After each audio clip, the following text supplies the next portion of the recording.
Jazz hands. Jazz hands. Oh, hello there. Welcome back. Thank you for joining us for this, the 7th episode of Apocrypha, the Airzone Solution. Oh, you got your phone? No. Okay. I need to grab my notebook and put my phone up. Oh, yeah? Okay. Yeah. All right. Name the date. Name the date. Today is August 28th, 2025. I'm your co-host Holden. This is Hatter. And today we're drinking a Modelo. Yeah. Modelo. And I am in my last week of my cleanse, so I'm still drinking water. But it's Apocrypha, so we don't have to drink. All right, cheers. All right. What a cast. I'm Hatter, this is Holden. That's me. Cheers. Next week I'll be drinking proper again. And football. And football. NFL season starts next Thursday. Woohoo. And we have our fantasy football draft on Monday. Nice. That'll be Okay. fun. Very cool. Okay, we watched two, so like Heroes and Villains, we'll have 2 episodes today. The first was the Airzone Solution. Once again, this is a BBV video. 1993. I think so. Let me check, which is why I grabbed my... It's very COVID. Yeah. COVID. Yeah, September of 1993. Alright, anyway, while this does not have any of the allure of the stranger in terms of, oh, he's just a doctor, but we gotta call him the stranger, Yeah. or any, like the probe stuff, where it's got Elizabeth Shaw doing a unit type thing with probe. This one literally has no direct or indirect or really adjacent stuff to Doctor Who except the actors. Yeah, you have the actors, but they go by names like Oliver and... Yeah.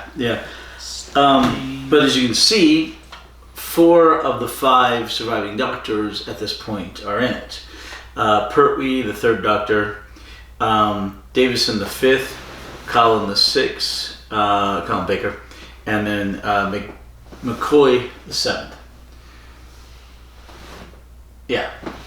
All right. McCoy McGann. Yeah. By this point, also the second thing we watched, and we'll have the other episode up for it, was Dimensions in Time. Ooh. Also, a multi-doctor feature.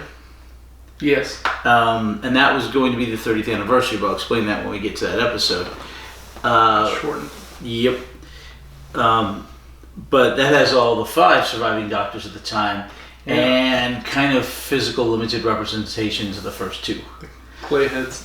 Yeah, Clayhead. Alright. The only thing in here, the only reason I think it's even considered Apocrypha, partly because all the actors who are in it, Perry, all these doctors, etc. Yeah. Alan Cummings in it, in a young role, really interesting. Also, because there is that psychic connection that all the doctors seem to share. Yeah. Which is very, very Time Lord, and is very, actually kind of similar to what's going on in the Dimensions in Time, which aired only 2 months later. Oh. Well, this didn't air, it was released. But the Dimensions in Time aired 2 months later in November of 93. Doesn't really explain how they're psychically connected. Well, that's the whole thing. Are they the Doctor? Are they not? Who knows? They don't know they're the Doctor. But this is the one with the least amount of theoretical standing to actually be part of the list, but it is. There's no stranger. There's no big bad guy like later on we have the Autons and Cybermen and stuff like that. There's none of that. There's no the stranger. There's no probe instead of unit. There's no Syl. The only thing is a bit of a psychic connection. They never have the Daleks and the third-party stuff? I don't think so. Not allowed. I'm gonna have to rummage through my mind on that one. Okay. They do have later on the Yeti and the third-party stuff. Oh, cool. Which is kind of neat, yeah. But anyway, they have Perry. Yep, Perry's name. And once again, she and Colin Baker are so incredibly chummy. Like a love scene, not explicit love scene, but they've got a love scene. It's a little explicit. Yeah, they're really chummy. They had to have been dating at that point because they're in several of these together. And you mean they dated in real life? That's what I'm thinking. Because she's in the first 3, The Strangers, with him. Yeah. And in some of those, they're incredibly chummy too. Mm-hmm. She just, but the funniest part is she doesn't show up in Dimensions in Time, and nearly everyone else does. Yeah, I know. That was strange. Yeah. So did they break up between the one and the other? Or... Did they actually date? Is that like confirmed, or is that no? I could look it up. I'm sure there's some gossip columns about it back in the 90s. Yeah. But I'm just not that nosy. Website. I'm not that nosy, but I guess I could look it up. Because we just assumed based on their chemistry on the show. Yeah. These. They did that with the Spider-Man movie. Andrew Garfield. Yeah, Andrew Garfield's. Mm-hmm. And then they had... who's playing Gwen Stacy? Emma Stone. They're dating in real life. No. That great on-screen chemistry. Every once in a while, usually... people who have great on-screen chemistry may start dating in real life because they have such good chemistry. And they'll also go the other way. People who love each other in real life, like when Brad Pitt and Angelina Jolie were married, take their chemistry on screen and like a Mr. and Mrs. Smith, and it's so hot. Mm-hmm. Occasionally, that won't work though. Like Gia. Yeah, with what's his name? Is that a sci-fi? No. It has Lopez. Big Butt Lopez. What was her name? Jennifer? Yeah, Jennifer Lopez. And Big Butt Lopez. Big Butt Lopez. And who was that guy she was dating at the time? He won an Oscar for Good Will Hunting or something. Oh, okay. Or was nominated for that, and then eventually won for Argo. Mark Wahlberg? No. Not Marky Mark. Marky Mark and the Funky Bunch? Yeah. No. This is another guy. Anyway, I get him confused with Mark. Okay. Yeah. Anyway, they were in Gia or Gay or whatever together. Uh-huh. And there was no chemistry. They were dating in real life. I think they might have even been married in real life. But there was no chemistry on screen. It was so bad. What do you think that is? I don't know. Maybe they just couldn't perform on screen. I don't know. Or that was just they had a really boring relationship. Maybe. I don't know. But anyway, usually it works, but not necessarily. But anyway, Perry and Colin Baker. Probably dating. Yeah, sorry, Nicole Ryan and Colin Baker. They seem really chummy on this, like they have in The Stranger. Okay, basic plot. There is a corporation called the Airzone Corporation, which has been challenged to clean up the United Kingdom's air. Yeah. It is... Bad air. Right, bad air. Everybody's forced to wear masks. Like during COVID. Except these are better masks. It reminded me of the Lorax, where they sell the cans of fresh air. Oh. Yeah. I haven't seen it. You haven't seen Lorax? Oh, it's great. I think I read the book as a kid. Yeah. Bad ozone pollution. Did you saw Spaceballs, right? Yeah, Spaceballs. Yeah. Perrier. Oh. He's sniffing it. He opens the can. And remember that? Yeah. All right. So anyway, name brand air. So you have the 4 doctors here. Pertwee is an old journalist who is mentoring Davison. Davison used to work at a news channel station. Now he's digging up dirt, making documentaries. Yes. Okay. McCoy is his source for information on Airzone Company. Yeah. Because McCoy has a mole inside Airzone. And, let's see, and he's also a big-time environmental nut job, as he puts it at one point. But it's literally what he calls himself at one point. And then Colin Baker, who is essentially the protagonist of the piece, is a weatherman who starts to go a little bit crazy and tries to find out what Arizona is doing after he sees Davison die. Psychically. Yeah, psychically. Okay, so it starts out, Pertwee and Davison are talking. Davison is showing Pertwee his new documentary, and Pertwee's like, well, it needs more. I know you're going to do it. You know, you're going to make it great. If anyone is the Doctor in this, it's got to be Pertwee, because he's the most mysterious of all the characters. Very mysterious. Yeah. Just kind of shows up for a fatherly figure now and then. Yeah, and he can see Davison as well as the other two. Yes. Even after Davison dies. So, anyway, the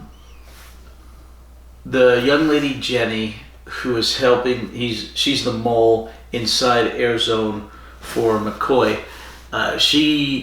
They decide to capture her, and they strap her down and start experimenting on her. Yeah, gruesome stuff. Yeah, because they find out the guy gets a picture of her handing off a 3.5 inch floppy. No, 3.25. Was it 5.5 and 3.25 or 5.25? I think it's 5.5 and 3.25. The 3.25 floppy drive. She got caught being the mole. Yep. Handing that off to McCoy so McCoy could give it to Davison. But she's captured, and Davison and McCoy decide to go in. And Davison's the one who goes in. McCoy's waiting outside for him in his car. Davison looks and manages to get into the computer to get the information. And they don't reveal what it is, because you have to save that for the big finale. Yeah. But he's like, oh my God, you know, I can't believe they're doing this. And then the alarm goes off. He runs for his life, and he runs and he runs. He eventually runs into a room. He's got guards literally on his heels. Bad air room. Yeah, well, first he goes into the room where Jennifer is. And she's strapped to the table. He releases her. And then they run into a room with the bad air. Bad air. She manages, because she's a little bit ahead of him, to get out while he stops to look at something, and then he goes down for the count. And in a kind of a heartbreaking moment, she turns her head and looks at him down there and just keeps going. The guy, you got it. The guy that saved her, but You gotta keep going. The guards were on their tail. Yeah, kind of bad air was in the room. Yeah. So at the moment he's dying, McCoy and Baker get flashes of seeing him dead. Baker's on live on TV, and he faints. Yeah, drops. And it's very much already established that Baker is the best thing about that news program. He's been keeping it going. He has a personality. They tune in to see the weatherman. Yep. He's a funny man. And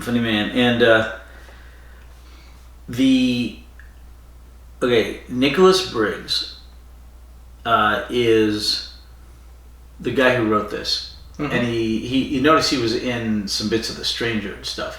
Okay. Here he was the news editor. And it's why he gets such a big part. Because he wrote it, he's playing the news editor. Okay. And he's like, okay, camera 3, camera 4, camera 4. Yeah. Anyway, he's kind of towing the line on a bunch of stuff. Colin Baker faints. Eventually, McCoy drives away. And Jennifer manages to escape. Jessica? One of those. Yeah, I don't know. Alright. Anyway, she escapes. Although you can tell that she and McCoy are very close. Alright. In this, Perry, or Nicola Bryant. They're once again, like I said, they seemed like they were dating at the time. He wakes up in her loving arms after he passes out on air. You might be conflating this with a bit from the Two Strangers ago. Oh, no. They're in bed. Later, yeah. It looks like a love scene. There's a Doctor Who Torchwood gets a little more graphic, and there's some third-party stuff last century that gets a little more graphic. Probably last decade that gets a little more graphic in the teens. Gross. But this is fairly tame when it comes to a love scene. Yeah. You just show him kissing, and like she's kissing up his chest. Viewer discretion is advised. Oh, we've got it not for kids. Not for kids? Period, yeah. Yeah. Right. Anyway. That way we can say bad words. Yeah. There's a lot of swearing in this one from doctors. A little bit. There's some curse words in there. Just a couple. Anyway, so he tells Baker tells Perry, tries to catch up on what he's seen, and all that, and she's like, "Look, I'm trying to believe you. Just tell me everything and we can figure it out." I see dead people. Okay, so at Airzone, there's this head of the Department of not ecology. Was it pollution or something? Sounds right. Okay. Anyway, he's this British semi-noble. He's a sir. Not like a lord or anything, but he's a sir. And he, older, does well with the media, that kind of stuff. Department of the Environment. That's it. And he's a bit of a slick willy, and he's a bit dodgy, questionable. Slick Willy. Huh. Haven't heard that. Oh, a little bit of a flim-flam man. Okay. That's a fun phrase. I don't know if it goes back to. I don't know if it goes before Bill Clinton, but it was applied a lot of times to Bill Clinton. Oh, okay. Bill is short for William. Slim Shady. No, Slick Willy. Anyway, so he is talking to the lady who's the CEO of Airzone, and Alan Cumming is in there. Alan Cumming is basically her toady, her personal assistant or whatever, but she gives him all the dirty work. Yeah.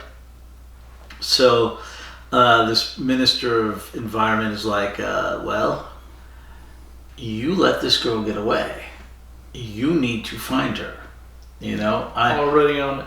Yep, already on it. And it's like, we can't let the police handle the matter. They're just incompetent. And MI5, and then they all chuckle. MI5, they all laugh as if they know that MI5 is completely incompetent. Oh, no. Yeah. I thought it was MI6. Did it change it? James Bond? There isn't supposed to be an MI6. That's the whole point. MI5 is supposed to be the highest one. MI6 is the one that theoretically exists, but supposedly doesn't exist, and who the heck knows, and it's probably just... I mean, here's the thing. It's definitely part of fiction, but in theory it could be reality, but who the hell knows, It's like Area 54? 59? Area 51. 51. Yeah. So there's an MI4, 3, 2, 1. Oh, military intelligence is what I think it stands for. So, no clue. Anyway. They can't handle it. Yeah. So, Perry brings Colin Baker. Oh, they go to Davison's house because Davison shows up. Tea in the jar. Well, first he shows up in the mirror behind him. Yeah. And tells him, hey, you got to do this. Then he shows up in his office, and he's a ghost. He's dead. Yeah. Colin Baker's already seen that he's dead. Shows up in his office says the key is in the jar. So Perry and Colin Baker go to Davison's house. He knows the psychic connection. The sixth Doctor, Colin Baker, knows. He says the key's in the jar. Knows exactly where the jar is. Doesn't even see it because it's behind the jar is in the plant. Potted plant. Yeah, but he looks over there and she goes and gets it, and there's the key in it. Yeah. And then they walk right into the living room, and he just looks over and grabs the correct tape. Yeah, they just start hanging out, chumming it up. Should have taken it home.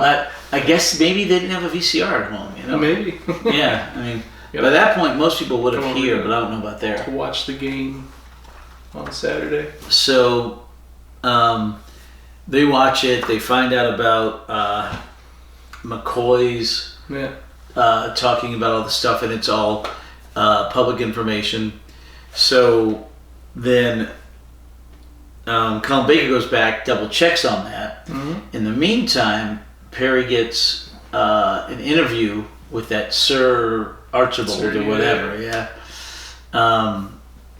and she brings Colin Baker a big thing on Airzone. He kind of goes all the dirt. Yeah, all the dirt. He goes off a little fruity on his weatherman forecast, saying, "Oh yeah, by the way, this has gone up 11%. And by the way, this is where Airzone's new stacks are. So by coincidence," and he lays it on pretty thick. And then his editor gets on his case about it. Yeah. Says, I can't have you doing that again. The people who hold our license were telling me to stop it during the broadcast. Ooh. Yeah. Like 30 seconds in the broadcast, they were telling me to stop it. You can't do that again. And then turns out that news editor knew Davison's character. And it was like, didn't you work with him? Don't you want to know what this is about? Like, you used to be a journalist and now, reporter, and now you're just an editor. And, where's your instincts? He just cares about the viewership. Yeah. And then Colin Baker storms out. As you do. As you do. Colin Baker meets up with McCoy. And first he has that thing where he sees him, and then it's not him. Yeah, dude. No, where he sees McCoy. Oh. Remember McCoy's standing there, the bus goes by, and McCoy's gone. Yeah. But he's got the note, Al's house, to go to Davison's place. So McCoy and Baker meet up there. They talk things out, and Baker thinks McCoy is an absolute nutter at first. But then McCoy convinces him. Conspiracy theories. Yeah, but then McCoy convinces him. And then they're like, okay, well, assuming you're right, how do we figure this out? And he's like, well, I've gotten in contact with Jennifer. And I was like, oh, That's okay. his mole. Yeah. Yeah. He's like, okay. And they go get in his car. And Baker's like, we'll take my car. And McCoy's like, no, we'll take my car. They get in the car, and you find out why he was so insistent, because Jennifer's laying down in the back seat of his car. So they're trying to talk and get information, and they're being followed. They're trying to be run off the road. Finally, they get stuck, as you always do on these chase scenes. You end up in a dead end. And this is a dead end because there's a train going by. Yeah. And then some men with guns get out, hold the guns on Baker and McCoy, and take the girl. Yeah. Steal her away. Yep. So they take her back to Airzone, keep doing more experiments on her. And McCoy's like, get out of my car. Yeah. He just leaves them there. The next day, Baker is going into work, and McCoy meets him. He says, you know, your wife, she's got this interview with this guy. I want to ask him some questions. And Baker's like, no way. Don't even think about it. No. He's like, it's such an opportunity. Finally, he leans on McCoy. I mean, he leans on Baker. So Baker leans on Perry. And Perry's like, nope, absolutely not. Absolutely not. Absolutely not. And then the next scene, she got the gig to interview him, and she got the gig to represent the news station at this forum. Yeah. Where the CEO of Airzone was going to speak, and where they'd assembled a lot of scientists and local people and media and all that, and they were going to air the whole thing live. So she gives a normal interview to the Sir, what's his name? Sir, what's his face? Yeah, not appearing in this film. Yeah. And then I will give Baker credit. He waited until after the interview was over.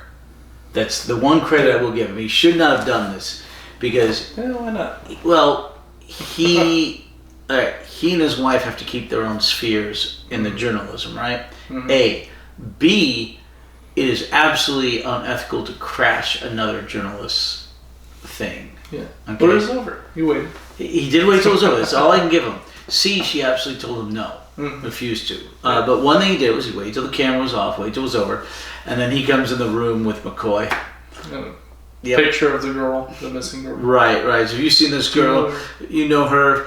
Your face was very guilty, and Sir, what's not appearing in this film, decides to leave. Marty guy goes. Yep. She died in an industrial accident. Yep. Last week, or earlier this week, Cummings and McCoy's like, well, I was with her yesterday. Yeah. And he hastens the Sir What's-His-Face out. Yeah. Then we see him on the phone talking to somebody, talking about perception and all this stuff. Cummings. Alan Cummings. And the way everything looks. And then you have the big finale, right before the big finale. McCoy, Perry, and Baker in a hallway talking. Because she had already given her intro to the forum and everything to the news cameras. And I think they were going to, ask questions and kind of wreck it somehow. And then Cummings shows up. Boy, do they. And indicate for McCoy to follow him. McCoy does. And they head down one hallway, then they head down another.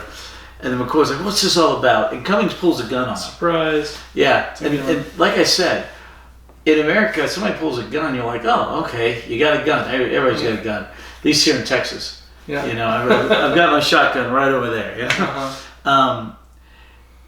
In the UK, they always seem so surprised when somebody has a gun.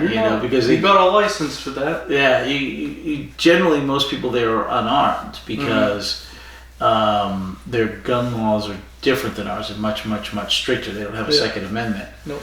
But because and then Cummings takes him to a room, and there's Jennifer. There she is. Lying on the bed, looking all pale and raspy. Yeah.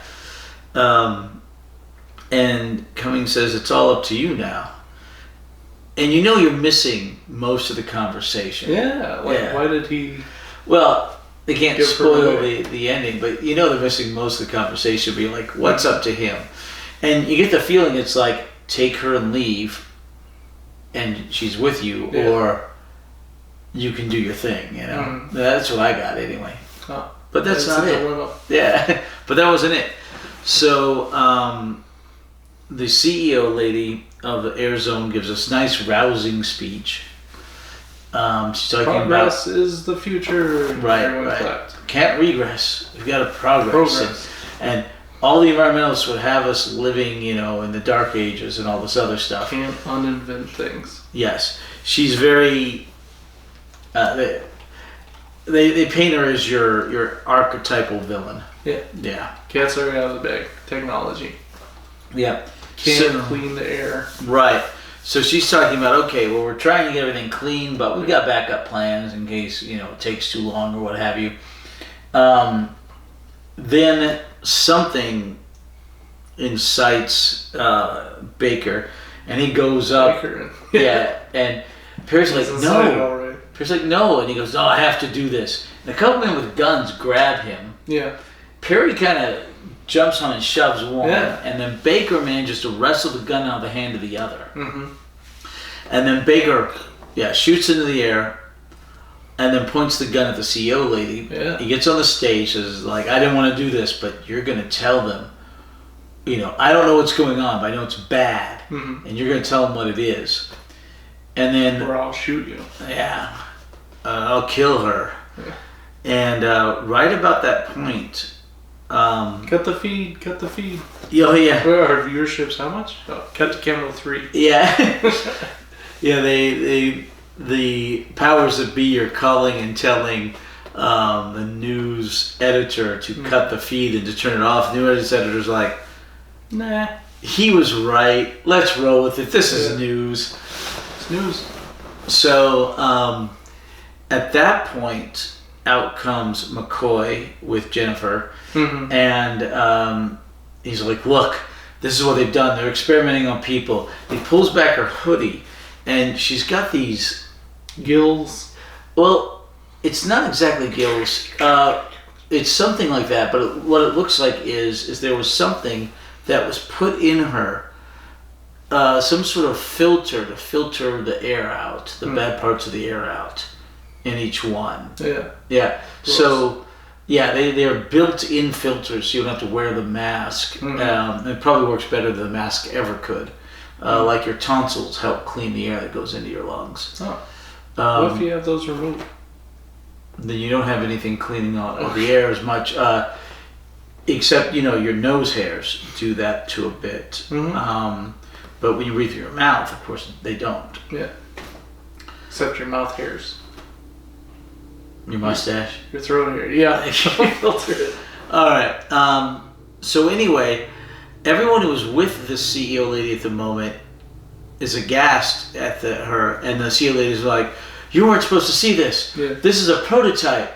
The later ones are going to look much better. This is not, and everybody's like, you're defending Outs this? herself, yeah. Yeah. This is what you wanted for us in the future, is to be like this? You're defending this? No, thank you. Yeah, no thank you. And they boo her off stage.